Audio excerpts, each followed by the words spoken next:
Les amis, bonjour. J'espère que vous allez bien et que tout se passe pour le mieux pour vous. Tais-toi bébert, ils vont liker, t'inquiète pas. Les amis, la tournée aux USA est terminée pour le Real Madrid et le Barça. Et j'ai envie un petit peu de faire un petit récapitulatif et un petit peu analyser ce qui s'est un petit peu passé. Et pas un petit peu, beaucoup, un petit peu, ouais. Les joueurs sont de retour en Espagne, côté Barcelone, côté Real Madrid. Aujourd'hui a lieu le retour d'Mbappé, je crois aussi de Tchouaméni et Camavinga à l'entraînement avec le Real Madrid. Ils se sont bien reposés. J'espère qu'ils ont bien mangé, j'espère, non pas trop mangé quand même. Et ça fait plaisir parce que le vrai football va commencer bientôt avec la Super Coupe Real Madrid-Atalanta, les gars. Bref, on va revenir maintenant, les amis, sur cette tournée américaine, hein, déjà, bon, est-ce que c'est une réussite ou pas? Bon, le Real prend 10 millions d'euros, voilà. Maintenant, voilà, les États-Unis, avec les tempêtes, la pluie, l'orage et tout, ça aura un petit peu gâché certains trucs. Le fait aussi d'avoir eu les compétitions comme l'Euro, la Copa, fait qu'on n'a pas pu avoir tous les joueurs, même s'il y a eu quand même après un petit retour, mais malgré tout, voilà, tu sens qu'au milieu, il manquait beaucoup de tes joueurs. Pas de Bellingham, pas d'Mbappé, pas de Tchouaméni, pas de Camavinga, pas de Valverde, pas de Carvajal, pas de Mendy. Bon, on a pu voir un petit peu ce qu'il y avait. Des fois, ça révèle certaines petites surprises. Côté Barcelone, n'en parlons pas. Il n'y a pas de Lamine Yamal, bon, De Jong est blessé, pas de Pedri, Gavi est blessé, pas d'Araujo, il est blessé aussi, je crois, pas de Koubarsi. Pas de Joao Cancelo, bon Joao Félix, je crois il est retourné à l'Atlético temporairement, on sait pas ce qui va se passer. Pas de Olmo qui viennent de recruter. Bref, voilà. Moi j'ai envie de revenir déjà le dernier match. Real Madrid, Chelsea. Les gars, c'est sur ça que j'ai envie de revenir déjà. Vinicius est devenu trop fort. Franchement, je vais vous dire les choses. Avant je pensais que quand Mbappé arriverait au Real Madrid, genre il y aurait eu un changement, bon, je parle pas du Vinicius actuel, mais du Vinicius qu'on connaissait il y a quelques temps, qui était déjà devenu bon, mais je me disais, Mbappé en venant, ça y est, c'est Mbappé qui va redevenir la vedette, le truc. Et franchement, si Mbappé ne revient pas très sérieusement, professionnel au niveau des entraînements, conditions physiques et tout, ça va être dur de faire bouger Vinicius, parce que Vinicius, déjà physiquement, là, tu sens qu'il est en pleine forme, il renouvelle constamment les courses, il évolue dans tous les registres. Sa prise de balle, sa première touche, son jeu de passe, sa compréhension collective, ses déplacements, il s'est joué sur un côté, il s'est rentré, beaucoup plus finisseur, et surtout, sa dernière passe. Et en fait, il évolue constamment avec aussi cette idée que... Je parle avec le Real, parce qu'avec le Brésil, il y a encore des choses à faire. Mais avec le Real, en tout cas, il a connu le summum. Il a tout gagné. Il a pris 2 Ligues des Champions, buteur 2 fois en finale. Bref, il s'instaure comme quelqu'un qui est d'une valeur sûre et professionnelle. Donc avant, je me posais le questionnement d'Mbappé et tout. Mbappé, pour moi, a montré des choses où je me disais, le jour il viendra au Real. Mais là, au présent, quand je vois les choses... Après, Mbappé, peut-être, il me fera taire. De toute manière, je suis plus dans la comparaison. Les deux sont des joueurs de Madrid, que le meilleur gagne, et que les deux s'accompagnent, tout simplement. Mais Vini est devenu trop fort. Franchement, il est devenu trop fort. Il est injouable. Il est injouable. Et j'ai l'impression, alors, ça, on verra, mais qu'il est revenu avec une force un peu plus tranquille dans l'état d'esprit. Je pense que ça va lui faire du bien aussi d'avoir un Mbappé dans son équipe qui attire aussi un peu les lumières, qui lui aussi va se faire huer, qui lui aussi va se faire charcuter, qui lui aussi va subir des choses face aux adversaires. Il n'est pas la véritable individualité de l'équipe, mais il partage ses individualités et ça peut lui faire du bien. Vraiment, ça peut lui faire du bien, je pense. On a Brahim Diaz, buteur, homme du match hier, je l'ai trouvé juste. Il remonte en puissance, je le sens prêt pour la saison. Dès que tu auras besoin de lui, il sera là. Capable de marquer, capable de dribbler, vraiment habitué, mais cette fois dès le début de saison avec ce Real Madrid, là où l'année dernière, ça a mis du temps, faut pas l'oublier, hein, parce que le coach, est-ce qu'il avait vraiment confiance en lui ou pas? Rappelez-vous, on en voulait, enfin, moi, je vous avoue que je m'attendais pas à voir ce Brahim Diaz, mais beaucoup le voulaient, et ils avaient raison. Ancelotti n'était pas parti pour lui faire hyper confiance, et petit à petit, il a prouvé.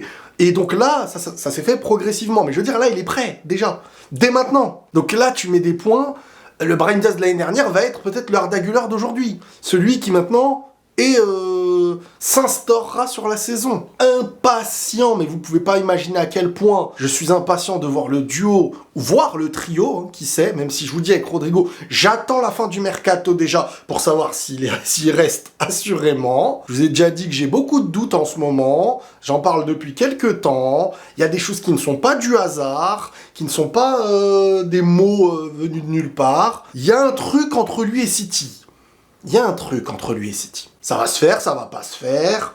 Il va peut-être discuter avec le coach, peut-être qu'on va voir s'il va être titulaire ou pas. Mais pour faire les choses simples, les gars, Rodrigo, s'il n'est pas titulaire, il faudra s'attendre à voir son départ peut-être l'année prochaine, grand max.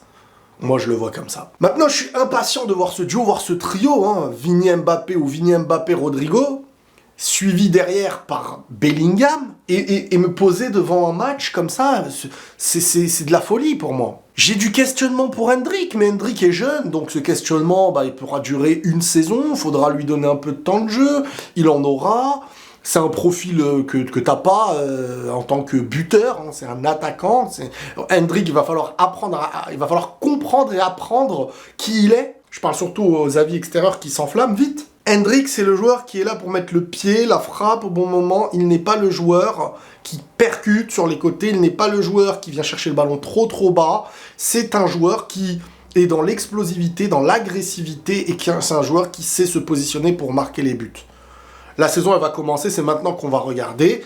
Il a 18 ans, le principe, c'est de le faire évoluer. C'est-à-dire qu'il vient avec des failles, il vient avec des problèmes, il vient avec son âge. Cet âge-là, ça veut pas dire que t'es obligé d'être toujours le plus grand crack. Le mec, malgré tout, a fait des records au Brésil, est appelé avec le Brésil en équipe nationale, a marqué contre l'Angleterre, a marqué contre l'Espagne, a fait une Copa moyenne comme le Brésil. Hein, il a raté un vrai gros match en soi. C'est le match où on avait dit il a fait qu'une passe, etc. Chose qui est déjà arrivée à des très grands attaquants. Trezeguet a déjà fait des matchs, quand même que ses stats c'était en une mi-temps, un ballon. Bref, c'est ce match-là qui a donné une sale image à Endrick, là où avant, quand il plantait à chaque match avant la Copa, tout le monde se disait oh là là. Bref. Tout est une question de présent selon les gens. Il y a même des gars qui m'ont dit l'Atlético a signé Julián Alvarez, mais bon, dernièrement, franchement, moi... Les gars, donc il vous suffit d'un mois, 2 mois, par exemple, Haaland et pas truc, ça en fait un joueur moyen. Julián Alvarez, qui est jeune, qui a de l'avenir, qui est très fort, qui a connu le très haut niveau, et tu le ramènes dans un club, par exemple, comme l'Atlético, et je suis content qu'il recrute des grands noms comme ça, parce que, franchement, je veux une grosse Liga, et les gens se disent, ouais, non, parce que là, Endrick, il a pas fait 2 gros matchs de pré-saison, alors que le mec a 18 ans, et il se doit de se construire, les gens vont dire, ouais, non, en fin de compte, bon, alors on voyait la poubelle. C'est dommage. Mais bref, Endrick, on ne lui promet rien, il nous promet rien.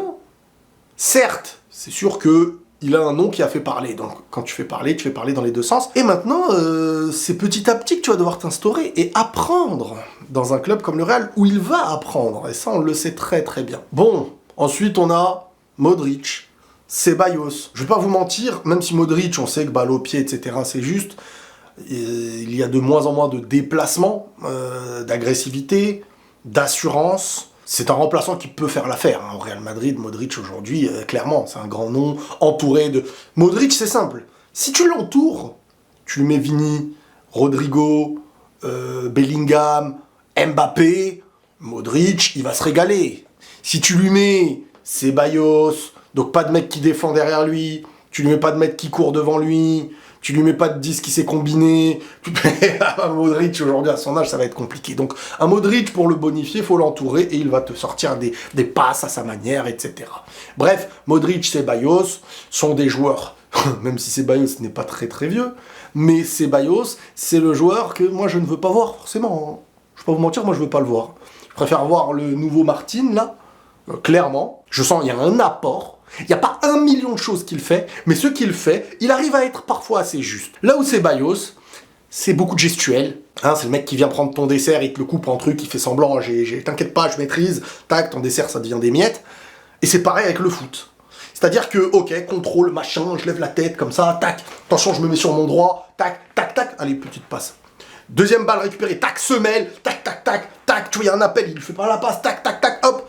Tiens, petite passe en retrait. Alors que des fois, c'est contrôle, lâche. Je préfère ça, c'est plus simple. Mais non, lui, on va recevoir la balle encore, tac, contrôle poitrine, il va tenter le sombrero, et après, sa jambe, il va tenter, il va se remettre sur son droit, et il va se remettre sur son gauche, il va la perdre, après il va courir, il va faire une faute. Ouais, vas-y. Vous voyez, moi, ça m'énerve. À son âge, ça y est, il joue comme un mec qui doit prouver qu'il est capable de faire des choses. Mais frérot, le résultat de cette capacité de faire les choses, c'est ça qui est le plus important en fait. Parce que là, il est toujours dans l'idée de prouver qu'il peut. Mais il n'y a pas la suite. Je le vois pas faire cette ouverture but. Je dis pas d'en faire une quand il joue. Je dis d'instaurer une régularité dans son jeu et de ne pas être dans le ralentissement. Là, comme si dans l'équipe, il y avait que des gars qui savaient pas jouer au ballon. Et quand on lui faisait la passe, ils se disaient c'est moi le meneur, c'est moi le meneur. Mais t'as Modric à côté de toi. Quand t'as le ballon, lâche-lui en vrai. Ou lâche-la devant ou fais la profondeur. Attends pas Milan, genre comme si c'était lui qui... Moi, je suis dur avec lui, mais franchement, il apporte pour moi. J'arrive pas à trouver ni défensif, ni offensif, voilà. Il a la balle, il la garde un peu. Et après, il la lâche. C'est tout ce que je vois. Bref, on a vu Güler qui s'instaure comme un élément incroyable du futur, très complet, décisif sur tout ce qu'il peut faire. L'impression qu'il va être, ou qu'il peut être décisif à chaque toucher de balle. Décisif. Donc lui, ça c'est parfait. Rudiger Militao, sur le dernier match, Militao, j'ai bien aimé. Je retrouve... Voilà, je pense que de toute manière, l'inquiétude qu'on a avec Militao, alors elle est légitime quand il venait de revenir. Faut pas oublier que dans les plus gros matchs, franchement, il a rarement déçu. Dans les plus grands matchs, voire même il a été buteur, voire même il a fait des finales, il a très bien défendu et tout. N'oublions pas qu'avant, c'était l'indéboulonnable hein, en défense. Hein. Maintenant, avec le temps, impatient de voir ce que ça donnera. Mais sur ce match-là, je l'ai retrouvé quand même bien plus cohérent. Ce qui est bien avec un Militao... Bon, Militao, moi, je serais son coach. Bon, avec toute la modestie et à mon étage. Mais je lui dirais, hey, reste sur tes jambes. N'en fais pas trop. Ne te jette pas. Reste calme. Parce qu'en fait, il a des capacités athlétiques qui sont rares pour des défenseurs. Il court hyper vite. Il est hyper athlétique, du jeu de tête, physiquement. Juste, faut pas qu'il se transforme en carambar élastique. Parce que des fois, c'est ce qui lui arrive. Hein. Je sais pas si vous vous rappelez, c'est quoi un carambar élastique. Hein. Le carambar de base, quand tu fais ça, il n'y a rien dedans. C'est que la matière, voilà. Le carambar élastique, tu le cassais et dedans, il y avait un truc en gélatine, là, un bonbon, un filet. Comme ça, là, après, tu peux faire comme un nunchaku, après. Vous voyez ce que je veux dire? Bah, en fait, après, le truc, il pend comme ça. Et bah, lui, c'est ça, un peu, des fois. Ses jambes, tu sens qu'il y a un appui, il va mal le faire. Et des fois, il m'inquiète. Mais quand il est serein, solide, carré, habitué à jouer avec de la régularité, sans blessure et tout, franchement, on va pas se mentir, il nous a montré des bonnes choses. Anticipation, tu le prends rarement de vitesse. De la tête, tu tu le devances rarement. Voilà. C'est surtout le match contre Sorloth l'année dernière qui nous a fait vraiment mal. On s'est dit, tu sais plus défendre, mais il venait de revenir de 1000 ans de blessures. Bref, Rudiger, valeur sur Courtois. J'ai pas été très satisfait de sa pré-saison, mais c'est Courtois. Après, tu me diras, il a plus le truc, les appuis, peut-être ça joue. Mais Courtois, c'est Courtois. Donc la saison va arriver, la défense va être en place. Fran Garcia, c'est pas possible. Fran Garcia, les gars, pour ceux qui ont déjà joué au foot, je pense que vous savez de quoi je vais parler. Fran Garcia, quand t'es un mec technique, un peu rapide sur un côté, t'arrives face à lui, et dans ta tête, tu sais à 80% que tu peux le tuer. Alors que quand t'arrives face à un Mendy, un Camavinga, un Carvajal, tu sens qu'ils connaissent. Mais Fran Garcia, c'est le mec, quand il a le ballon, c'est ses coéquipiers qui lui disent rejoue avec le goal, fais ça, parce que tu sais que le mec est moins bon que le collectif. Tu sais que le mec, voilà, le mec c'est physique et rapide. De la bonne volonté et de l'intensité. Mais c'est pas le mec qui va faire ce choix que personne n'attendait mais qui va être bénéfique. Ou va prendre la responsabilité. Non, moins de responsabilité que les autres, plus d'intensité, mais dans le duel, toujours en aveu de faiblesse. Et c'est pas de sa faute en soi, c'est juste que le niveau est différent et qu'il n'a pas de niveau pour le Real, ni pour être titulaire, ni pour être remplaçant. Même remplaçant pour moi, les gars. Je vous le dis sincèrement. Donc pour moi, lui, c'est très compliqué. Vasquez, c'est du Vasquez. Hein. Il est bon balle au pied. Devant, il est souvent décisif. Fait les bons mouvements, les bons appels. Après, dans le duel, il faut qu'il évite les duels. Défensivement, s'il n'est pas épaulé, ça va être dangereux. Donc t'as Carvajal. Si Carvajal ne se blesse pas, bon bah t'as l'un des meilleurs à son poste, comme on l'a vu l'année dernière. S'il est encore à ce niveau-là. Après voilà, globalement, on a eu une pré-saison à l'image du Real. Si tu prends que la pré-saison en compte, tu te dis... Et en fin de compte, la saison après, ils font des miracles. Donc maintenant, la pré-saison, on s'en préoccupe pas trop. Juste les petits jeunes qui ont bien grandi, ça fait du bien. Maintenant, côté Barcelone, vite fait, je reviens rapidement. Bon, Lewandowski, hier, à 2 doigts du triplé. Leao, incroyable avec le Milan. Franchement, lui, tu le mets dans un club hyper compétitif qui joue le championnat en haut de tableau, qui joue la Ligue des Champions en étant hyper compétitif avec une structure qui lui fait comprendre que c'est régularité qui est important pour toi. Tu vois, contrôle ballon avec le sourire comme ça à chaque fois. Tu saurais plus. Contrôle, fixe le jeu, tac. Fini les sourires. Non, plus sérieusement, il est monstrueux. Sa capacité d'élimination, elle dépasse plus que la moyenne, elle dépasse le top niveau en élimination. En fait, c'est surtout sa puissance. Sa puissance montre une facilité à éliminer. Hier, contre le Barça, il nous a montré, c'était incroyable. Ter Stegen, franchement, alors autant, je trouve qu'il y a de l'ingratitude sur ce qu'il a fait jusqu'à maintenant, autant, maintenant, au présent, c'est vrai que je me pose des questions. C'est vrai que je me pose des questions. Mais parfois, j'ai l'impression que c'est au niveau de la taille, en fait. Je sais pas, c'est comment. Peut-être quand il s'est rajouté des cheveux, peut-être c'est ça le problème. Depuis qu'il s'est rajouté des cheveux, en vrai. Parce qu'avant, je le trouvais vraiment bon. Et les gens oublient, hein, les séances de péno en Coupe d'Espagne, comment il les a fait sauver à chaque fois. On pu s'en parler de certains gros matchs aussi. Il a été très décisif, bon jeu au pied et tout. Mais dernièrement, je comprends un peu mieux, mais j'aime pas l'ingratitude non plus. Parce que les gens parlent de Ter Stegen comme s'il a toujours été mauvais avec le Barça. Comme si c'était le point faible du Barça, etc. Mais dernièrement, je me pose des questions, on verra.